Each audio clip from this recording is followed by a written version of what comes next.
Hello to you, my dear friends. For this, I've brought in 2 videos and placed them one after another in the timeline window. I place the CTI at the beginning of my work, hold down the Shift key, and press the right arrow key once to move forward 5 frames. I pick up the razor tool and make a cut at the CTI position. I zoom in a bit on my work, again hold down the Shift key, and this time press the right arrow key 5 times to move forward 25 frames. 1, 2, 3, 4, and 5. I make another cut. Once again, I hold down the Shift key, press the right arrow key once to move forward 5 frames, and make a cut. Again, I move forward 25 frames and make a cut. And in this way, I alternate between moving forward 5 frames and 25 frames, making cuts each time. After I've done this, now I delete the 25 frame segments by pressing the Delete key like this. I also delete the last part of the video by pressing the Delete key. Delete it. Now I'll select all these clips. I'll go to the sequence menu and click on Close Gap so the empty space between them is removed. I'll select the first clip, go to the effects panel, search for the brightness and contrast effect and drag it onto this clip. I'll add keyframes for the brightness and contrast levels and move these 2 keyframes to the end of my work.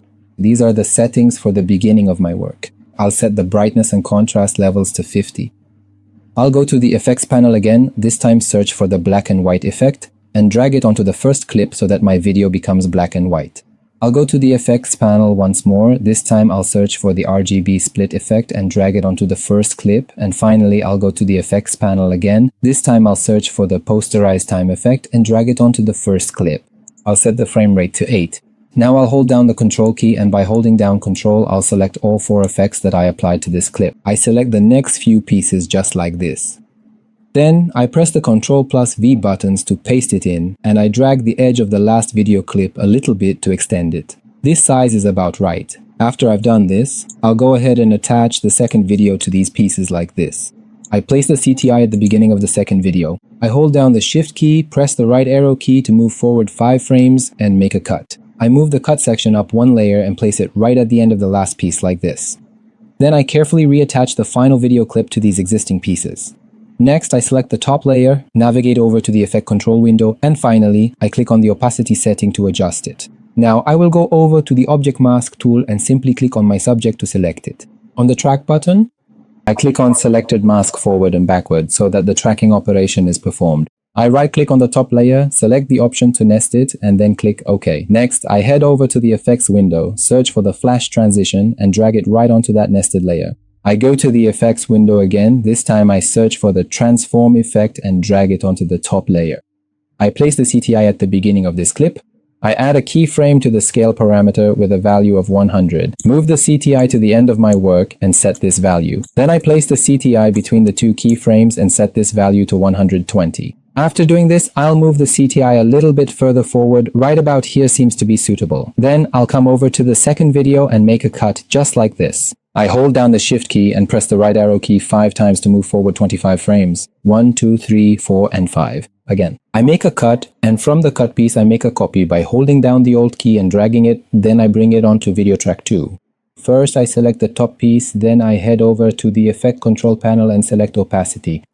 Next I go to the Object Mask tool and click on the subject so it gets identified and cleanly cut out, just like this. I click on the Track Selected Mask Forward and Backward button. I right-click on the top layer, nest it, and click OK. Now I hold down the Alt key and drag to create 2 copies of this layer, and I place them 2 lines higher. I select the bottommost nested layer. I go to the Effect panel and drag the Transform effect onto this clip.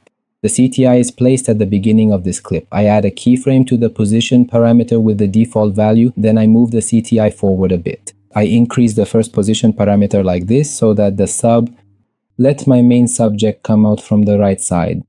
I'll move the CTI a bit further forward, around here is suitable. Here I click on Add or Remove Keyframe so that this value is fixed. I move the CTI to the end of my work and click on Reset so the subject returns to its original position. I'll also set the shutter angle to 180 degrees. I select the Transform effect and press Ctrl+C to copy it. I place the CTI at the beginning of this section.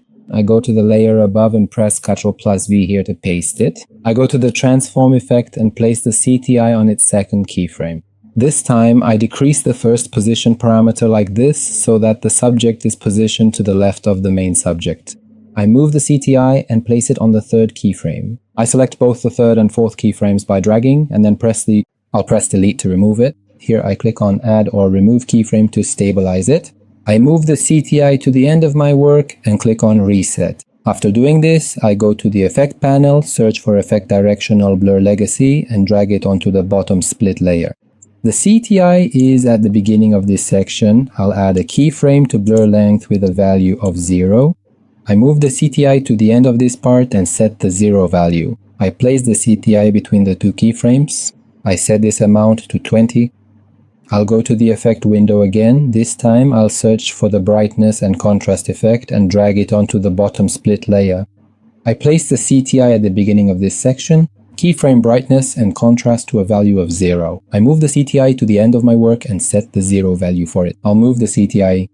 I place it between these two keyframes. I set the brightness level to 88. I set the contrast level to 72. I bring the CTI and place it before the middle keyframe. I set the brightness level to 8. I set the contrast level to 6. I move back a little more. I set the brightness level to 96. I set the contrast level to 78.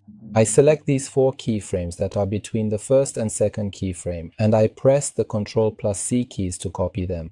I move the CTI and place it between the middle keyframe and the final keyframes, and I press the Ctrl+V keys to paste them. I move these keyframes a little bit. Now I select the directional blur and brightness and contrast effects by holding down the Ctrl key, press Ctrl+C, and go to the top layer. And now right here I'm going to press Ctrl+V to paste it in. Now I go to the File menu, select New, and add an adjustment layer. I bring my adjustment layer and place it above the split layers. Then I right-click on it, go to the Speed Duration menu and set its length to exactly 10 frames. I go to the Effects panel, search for the Transform effect, and drag it onto the adjustment layer. I am going to set the scale value to exactly 120%. I move the adjustment layer and place it in the middle of the top layer. I place the CTI at the beginning of this adjustment layer. I move forward one frame at a time by pressing the right arrow key and make a cut. Now I delete these pieces one by one, alternating. I have already imported my audio into the software. I imported it, and now I'm dragging it to place it in my desired position.